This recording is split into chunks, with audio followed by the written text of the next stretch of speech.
દીકરાને મા બાપ શા માટે મોટો કરે? ગઢપણની અંદર મા બાપને હાચવે, એનું ધ્યાન રાખે, દવાખાને લઈ જાય, ક્યારેક એની ખબર પૂછે, એટલા માટે ભગવાન મળી જાય તો મા બાપને ભૂલી ન જવાનું. ક્યારેય પણ તમારી ફરજ ચૂકી અને કથાની અંદર ન આવવું જોઈએ.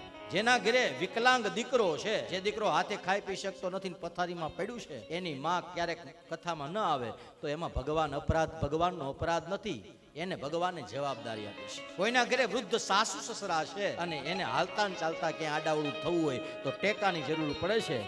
એવા અશક્ત અને પરાધીન મા બાપ ઘરે હોય, એ દીકરાની હોવે કે દીકરાએ કે દીકરીએ કથામાં જવાની જરૂર નથી.